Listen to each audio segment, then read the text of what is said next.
తెలంగాణ స్థానిక సంస్థల ఎన్నికల్లో 42% రిజర్వేషన్లకు సంబంధించిన అంశంలో ఇంకా ఉత్కంఠ కొనసాగుతూనే ఉంది.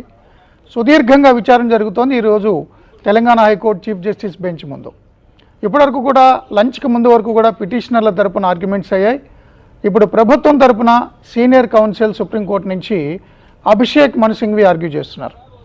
సో డ్యూ ప్రాసెస్ అంతా పూర్తయిన తర్వాతే జీవో విడుదల చేసిందని, 50% మించి రిజర్వేషన్లు ఉండకూడదు, సీలింగ్ అనేది రాజ్యాంగంలో లేదంటూ అని ఆర్గ్యూ చేస్తున్నారు.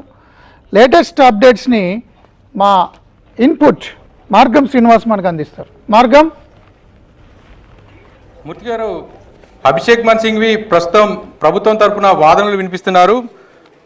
ఉదయం పిటిషనర్ తరఫున వాదనలు వినిపిస్తూ సుప్రీంకోర్టు మార్గదర్శకాల ప్రకారంగా జీవో 9 పూర్తి స్థాయిలో అంటే 50% మించి రిజర్వేషన్స్ ఉండకూడదని సుప్రీంకోర్టు క్లారిటీగా ఉంది కాబట్టి దీన్ని కొట్టివేయాలని కూడా పిటిషన్ తరపు న్యాయవాదులు ఉదయం వాదనలు వినిపించారు. దాదాపుగా 12 గంటల నుంచి మొదలైన వాదనలు 2 గంటల వరకు సాగాయి. సో ఇప్పుడు లంచ్ తర్వాత అభిషేక్ మను సింఘ్వి ప్రభుత్వం తరఫున వాదనలు వినిపిస్తున్నారు. ముఖ్యంగా ఏవైతే పిటిషనర్ వాదనలు వినిపించారో 50% రిజర్వేషన్లు మించకూడదని ప్రభుత్వం సుప్రీంకోర్టు ఎక్కడా చెప్పలేదు.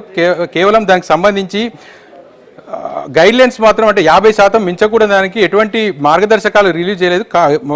ముఖ్యంగా రాజకీయ పార్టీలు అన్నీ కూడా బీసీ బిల్లును సమర్థించాయి. 50% రిజర్వేషన్స్ సంబంధించిన చట్టాన్ని మాత్రం ఎవరూ ఛాలెంజ్ చేయలేదు, కేవలం జీవోను మాత్రమే ఛాలెంజ్ చేశారు. అదేవిధంగా డేటా ఆధారంగానే ప్రభుత్వానికి శాసన వ్యవస్థకు తగు నిర్ణయం తీసుకునే అవకాశం ఉంది. సో దీనికి సంబంధించి ప్రభుత్వం పూర్తి స్థాయిలో కూడా ఒక ఎక్సర్సైజ్ చేసింది. దానికి అనుగుణంగానే ముందుగా డెడికేటెడ్ కమిషన్కి వేసే ముందుగానే సమగ్ర సర్వే నిర్వహించారు. సోషియో ఎకనామికల్, పొలిటికల్, ఎడ్యుకేషనల్ పాలసీకి, పొలిటికల్ క్యాస్ట్కి సంబంధించిన సర్వే నిర్వహించారు. ఆ సర్వే నిర్వహించిన తర్వాత 1 మ్యాన్ కమిషన్ భూసాని వెంకటేశ్వరరావుతో ఒక కమిషన్ ఏర్పాటు చేశారు. ఎంపెరికల్ డాటాను పూర్తిగా స్టడీ చేశారు. బీసీలకు సంబంధించి రిజర్వేషన్స్ 56% రిజర్వేషన్స్గా 1 మ్యాన్ కమిషన్ అందులో పొందుపరిచింది. బీసీలకు సంబంధించి 46%, అదేవిధంగా బీసీ ముస్లింలకు సంబంధించి 10%, టోటల్గా 56% రిజర్వేషన్స్ బీసీలకు ఈ 1 మ్యాన్ కమిషన్ పూర్తి స్థాయిలో తెలిపింది. దీనికి సంబంధించి క్యాబినెట్ ఆమోదం తెలిపింది. ఆ తర్వాత శాసనసభలో చట్టాలు చేశారు. సో శాసనసభలో మార్చిలో బడ్జెట్ సమావేశాల సందర్భంగా దీనికి సంబంధించిన బిల్స్కు సంబంధించి గవర్నర్ వద్ద పెండింగ్ ఉన్నాయి. సో గవర్నర్ వాటిని రాష్ట్రపతికి రెఫర్ చేశారు. ఆ తర్వాత ఆగస్టు 31న మరొకసారి శాసనసభలో ప్రత్యేక సమావేశాలు నిర్వహించారు. దీనికి సంబంధించి 1 మ్యాన్ కమిషన్ ఇచ్చిన రిపోర్ట్ను శాసనసభలో పెట్టి ఏదైతే 2018లో అప్పటి బీఆర్ఎస్ గవర్నమెంట్ 50% లోబడి రిజర్వేషన్స్ ఉండాలన్న 285A సంబంధించిన జీవోను దాన్ని అమెండ్మెంట్ చేస్తూ అప్పుడు శాసనసభలో తీసుకున్న నిర్ణయాన్ని దానికి సంబంధించిన అన్ని రాజకీయ పార్టీలు కూడా, రాజకీయ పక్షాలు కూడా పూర్తి స్థాయిలో సమర్థించాయి. సో దీనికి సంబంధించిన బిల్లు కూడా గవర్నర్ వద్ద పెండింగ్ ఉంది. సో గవర్నర్ వద్ద పెండింగ్ ఉంది. 1 మంత్ ఒకటే కాదు, మార్చిలో తీసుకున్న ఏదైతే ఆర్డినెన్స్ కానీ ఆ 2 బిల్లులు, Telangana Panchayati Raj act, Telangana municipal act, ఈ 2కు సంబంధించిన బిల్స్ కూడా గవర్నర్ వద్ద పెండింగ్ ఉన్నాయి. సో ఇది 1 నెల కాదు, దాదాపుగా 6 నెలలుగా గవర్నర్ వద్ద పెండింగ్ ఉన్నాయి. State of Tamil Nadu versus state of governor తమిళనాడుకు సంబంధించిన విషయంలో కూడా సుప్రీంకోర్టు అదే చెప్పింది. ఎక్స్పెక్టేషన్స్ 1 మంత్ అన్నారు తప్ప దానికి సంబంధించి పూర్తి స్థాయిలో పిటిషనర్ తరపున వాదనలు వినిపిస్తున్నట్టుగా 1 మంత్ కాలేదు, 3 నెలలు కాలేదని కాదు, 6 నెలలు జరిగింది. కాబట్టి ఖచ్చితంగా దీనికి సంబంధించి పంచాయతీరాజ్ సెక్రటరీ జీవో జారీ చేశారు. పూర్తి స్థాయిలో సుప్రీంకోర్టు మార్గదర్శకాలకు అనుగుణంగానే ఎంపెరికల్ డాటా స్టడీ చేశారు. ఆ తర్వాత సమగ్ర సర్వే చేశారు. పూర్తి స్థాయిలో స్టడీ చేసిన తర్వాతే దీనికి సంబంధించి రిజర్వేషన్లు అన్ని కూడా ఖరారు చేశారు. ఎక్కడ కూడా ప్రభుత్వం ఉల్లంఘనలు జరగలేదు. సుప్రీంకోర్టు కూడా అదే చెప్పింది. స్టేట్ ఆఫ్ మహారాష్ట్ర విషయంలో మాత్రం పూర్తి స్థాయిలో అక్కడ కేవలం బీసీలకు సంబంధించి ఒక రిజర్వేషన్స్ కల్పించారు. దానికి సంబంధించి ఎటువంటి బ్యాక్గ్రౌండ్ వర్క్ జరగలేదు, ఎంపెరికల్ డాటా కన్సిడర్ చేయలేదు. సో దీనికి సంబంధించి మాత్రం అక్కడ సుప్రీంకోర్టు 2021లో దీనికి సంబంధించి స్టేట్ ఎలక్షన్ కమిషన్కు నోటీసులు జారీ చేసి ఆ జీవోను క్వాష్ చేయడం జరిగింది. సో ఇక్కడ మాత్రం పూర్తి స్థాయిలో గవర్నమెంట్ ప్రతిదీ ఒక సైంటిఫిక్గా, శాస్త్రీయ పరంగానే పూర్తి స్థాయిలో సుప్రీంకోర్టు మార్గదర్శకాలకు అనుగుణంగానే ఈ పూర్తి స్థాయిలో హోంవర్క్ చేసిందని చెప్పింది. ఇక జస్టిస్ సావంత్, అదేవిధంగా ఇందిరా సహాని కేసులో కూడా పూర్తి స్థాయిలో క్లియర్ కట్గా మొదటి విషయాన్ని మాత్రమే చెప్తున్నారు, 50% మించకూడదని. కానీ లిబర్టీ ఉంది.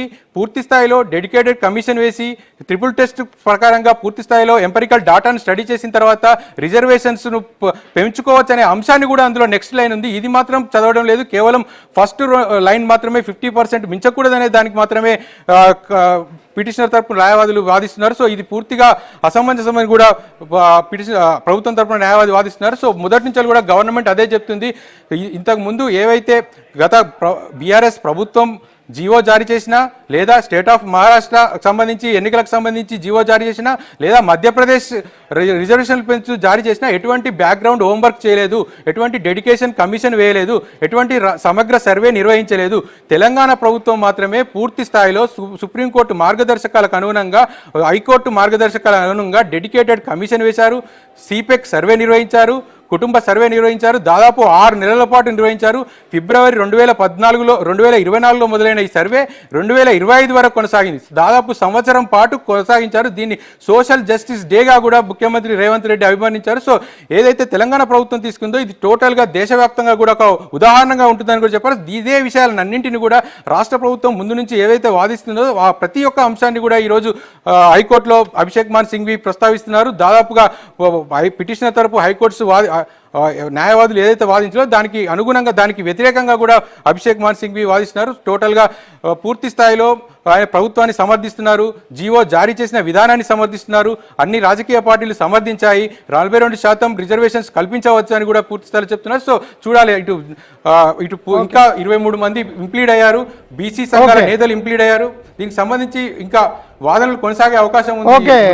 క్లియర్ ఒక విషయం కూడా చెప్పారు అభిషేక్ మాన్ సింఘ్వి, ముఖ్యంగా ఈడబ్ల్యూసీ రిజర్వేషన్కి సంబంధించిన 10% రిజర్వేషన్స్ కల్పించడం కూడా అది 50% మించి 60%కి వెళ్ళిపోయింది. సో 60% రిజర్వేషన్ ప్రస్తుతం దేశంలో అమలవుతున్నాయి.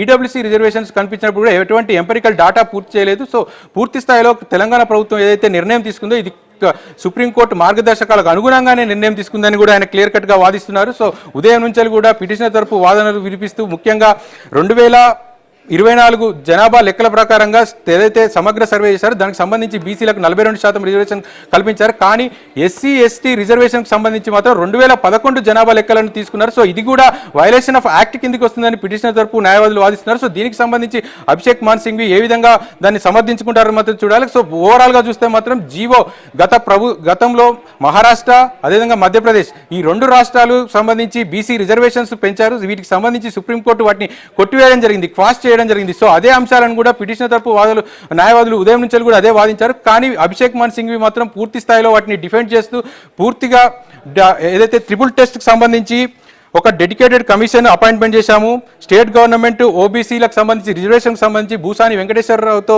ఒక కమిషన్ ఏర్పాటు చేశారు. పూర్తి స్థాయిలో ఎంపెరికల్ డాటాను స్టడీ చేశారు. టోటల్గా 80% మంది ఉన్న బీసీ ఎస్టీలకు సంబంధించి దాదాపుగా 56% బీసీలు ఉన్నారు, 18% ఎస్సీలు ఉన్నారు, 12% ఎస్టీలు ఉన్నారు కూడా తేల్చారు. సో రిజర్వేషన్స్ మాత్రం ఓన్లీ బీసీలకు మాత్రం 42% రిజర్వేషన్స్ కల్పిస్తున్నారు, ఎస్సీలకు 15%, అదేవిధంగా ఎస్టీలకు 10%, టోటల్గా 67% రిజర్వేషన్స్ కల్పిస్తూ ప్రభుత్వం జీవో జారీ చేసింది. ఆ జీవో 9 ఇప్పుడు ప్రస్తుతం ఛాలెంజ్ చేయబడ్డది. దీనికి సంబంధించి రేపు ఎన్నికల కమిషన్ రాష్ట్ర ఎన్నికల నోటిఫికేషన్ జారీ చేయబోతుంది. దానికి సంబంధించి అందరూ కూడా తెలంగాణ రాష్ట్ర వ్యాప్తంగా రాజకీయ పార్టీల నేతలు, కార్యకర్తలు ప్రతి ఒక్కరు ఉత్కంఠగా ఎదురు చూస్తున్నారు ఏం జరగబోతుంది. సుప్రీంకోర్టుకు వెళ్ళినప్పటికీ కూడా హైకోర్టుకు వెళ్లాలని సూచించారు. సో హైకోర్టులో ఈ ఉదయం నుంచి కూడా వాదనలు కొనసాగుతున్నాయి. పొలిటికల్ పార్టీ కార్యకర్తలు రేపటి నుంచి జెడ్పీటీసీ, ఎంపీటీసీలకు సంబంధించి నామినేషన్స్ కూడా దాఖలు చేయాల్సి ఉంటుంది. కాబట్టి ఇప్పటి వరకు రాష్ట్ర ప్రభుత్వం, కాంగ్రెస్ పార్టీ, ఇతరత్ర రాజకీయ పార్టీలను ఎక్సర్సైజ్ చేసుకున్నాయి ప్రతి ఒక్కరు కూడా. కానీ ఎటువంటి తీర్పు వెలువడబోతుంది, హైకోర్టులో ఎటువంటి వాదనలు కొనసాగబోతున్నది పైన పూర్తి స్థాయిలో అందరూ ఉత్కంఠగా ఎదురు చూస్తున్నారు. అయితే ఇప్పటికీ కేవలం ప్రభుత్వం తరపున అభిషేక్ మాన్ సింఘ్వి ఒక్కరే వాదిస్తున్నారు. ఇంకా కర్ణాటక అడ్వకేట్ జనరల్ వాదించాలి, అదేవిధంగా స్టేట్ అడ్వకేట్ జనరల్ వాదించాలి. ఇక ఇంప్లీడ్ అయినటువంటి 20 మంది బీసీ సంఘాల నేతలు కూడా వివిధ స్థాయిలో ఇంప్లీడ్ అయ్యారు. సో వీరందరూ కూడా వాదనలు వినాల్సి ఉంటుంది. సో సమయం గడుస్తున్న కొద్దీ మరి వాదనలకు సంబంధించి పూర్తిగా వింటారా లేకపోతే వాయిదా వేస్తారా? సో వాయిదా వేస్తే ఎన్నికల కమిషన్ విడుదల చేసినటువంటి నోటిఫికేషన్ చెల్లుబాటు అవుతుందా? దానికి సంబంధించి ఏమన్నా స్టే విధిస్తారా? స్టే విధిస్తే మళ్ళీ మొదటికి వస్తుంది. కాబట్టి ఎన్నికలు నిర్వహించినా కూడా ఫైనల్ వర్డిక్ట్కి సంబంధించి తుది తీర్పుకు లోబడి ఉంటాయని చెప్తుందా? సో ఇవన్నీ కూడా ఇప్పుడు రాజకీయ పార్టీల నేతల్లో ఒక ఉత్కంఠనైతే రేపుతున్నాయి. సో ఇప్పుడు ప్రస్తుత వాదనలు మాత్రం గవర్నమెంట్ను పూర్తిగా డిఫెండ్ చేస్తున్నారు. పూర్తి స్థాయిలో డిఫెండ్ చేస్తున్నప్పటికీ జీవో 9 అనేది మాత్రం పంచాయతీరాజ్ సెక్రటరీ ఇచ్చారు. దీనికి సంబంధించి లీగాలిటీ లేదు, ఖచ్చితంగా గెజిట్ ఇవ్వాలి, on the name of governor మాత్రమే జీవో జారీ చేయాల్సి ఉంటుంది. సో చట్టాన్ని గవర్నర్ వద్ద పెండింగ్లో ఉండగా ఎందుకు ఈ జీవో జారీ చేశారని మాత్రం ఉదయం నుంచి కూడా న్యాయవాదులు ఇదే అంశాన్ని లేవనెత్తారు. సో దానికి సంబంధించి చట్టాన్ని ఎవరు వ్యతిరేకించడం లేదు. ఏదైతే చట్టం తీసుకొచ్చిందో ఆ చట్టాన్ని అన్ని పక్షాలు సమర్థించాయి. శాసనసభలో అటు బీఆర్ఎస్ బీజేపీ అన్ని పక్షాలు సమర్థించాయి కాబట్టి కేవలం జీవో జారీని మాత్రమే వీరు అభ్యంతరం వ్యక్తం చేస్తున్నారు. సో దీనికి లీగాలిటీ ఉండదు. ఖచ్చితంగా ప్రతిదీ ఎంపెరికల్ డాటా, అదేవిధంగా వన్ మ్యాన్ కమిషన్ పూర్తి స్థాయిలో స్టడీ చేసిన తర్వాతనే బీసీ రిజర్వేషన్స్ కల్పించారు, జీవో జారీ చేశారని అభిషేక్ మను సింఘ్వి సమర్థిస్తున్నారు. ఇక చూడాలి మిగతా బీసీ సంఘాల నేతలు కూడా ఇప్పటికే తమకు దశాబ్దాలుగా ఒక అన్యాయం జరుగుతుంది, ఇప్పటి వరకు రాజకీయంగా పూర్తి స్థాయిలో బీసీలు ఎదగడం లేదు, కేవలం అగ్రవర్ణాలు మాత్రమే రాజకీయ అవకాశాలు వస్తున్నాయి, అటు విద్యా ఉపాధి అవకాశాలు కూడా కోల్పోతున్నాం, కాబట్టి ఖచ్చితంగా 42% రిజర్వేషన్స్ కల్పించాలని బీసీ సంఘాలన్నీ కూడా డిమాండ్ చేస్తున్నాయి. అందరూ కూడా ఇంప్లీడ్ అయ్యారు. సో వాళ్ళు కూడా వాదనలు వినిపించబోతున్నారు. వీటికి సంబంధించి ఈ అర్ధరాత్రి వరకు కూడా వాదనలు కొనసాగే అవకాశం అయితే కనబడుతుంది. మూర్తి గారు.